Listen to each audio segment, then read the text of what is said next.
DOT workers and several other agencies had to respond to a gas line leak today in Greensboro. They say a contractor hit a gas line on Randleman Road as they worked to widen that road.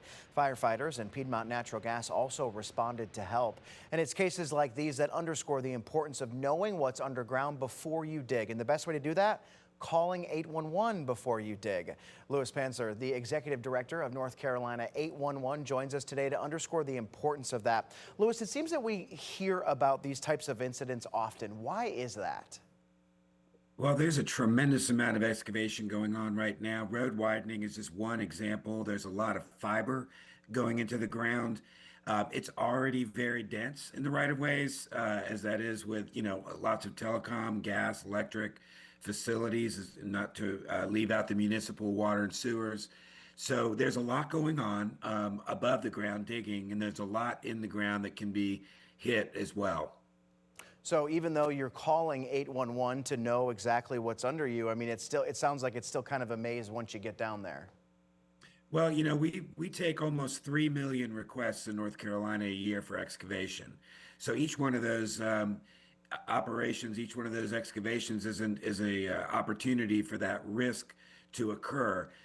Really, the process requires everyone to do their part. So the notification is important for us to receive that so we can send that to the utilities. There, in turn, it's required of them to locate where their facilities are accurately. And then it's also up to the excavator to dig safe around those marks as well. If any part of that breaks down, then of course there's that risk that increases. Obviously, it can put a big burden on first responders and the like if there's a situation like this.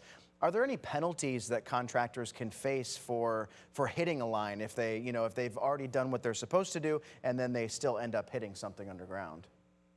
Yeah, so North Carolina has an enforcement process. It has what's called the Underground Damage Prevention Review Board.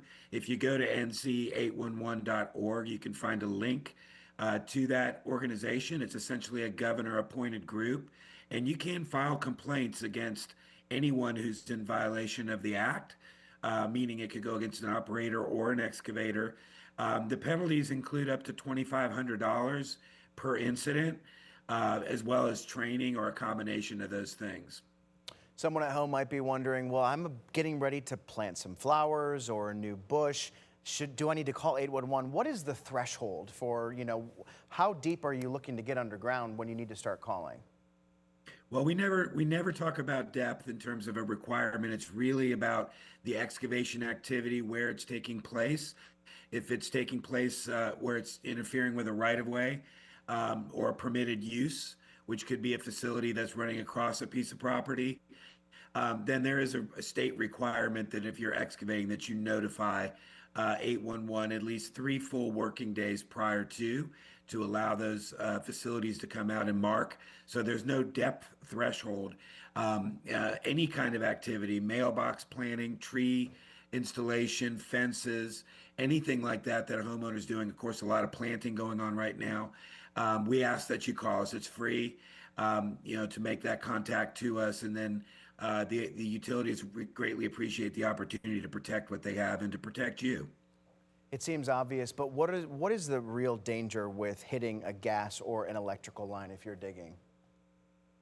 I mean, look, if you were to come into contact with a gas facility and there's a product release, of course, the largest risk is that there be some kind of, ignition. But even just the actual, breaking of that line and the release of product, we ask that the excavators move upwind of that, notify 911 immediately. And with electrical facilities, obviously, with high voltage situations and somebody comes into contact with that with a shovel or something, there could be severe injuries. So let's say I'm looking to do some digging. I know that I want to call 811. What type of information should I have prepared for when I do make that call? It's a great question. So we ask that you really be very clear about where it is you're going to be excavating. In fact, you can pre-mark your area with white paint or flags. This also helps the people who are coming out to locate be very clear about where you're going to be doing your work. You want to know the work type. what you'd be able to explain what you're doing, precise location, the duration of that work, how long it's going to take place. If you have subcontractors or a contractor who's doing that work, you want to be able to indicate who they are.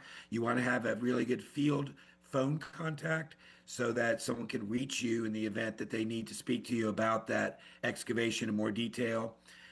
Those are the prime things, and you want to make sure to give the 3 full working days prior to give that advance notice. Some good advice as people prepare to dig in for some spring planting.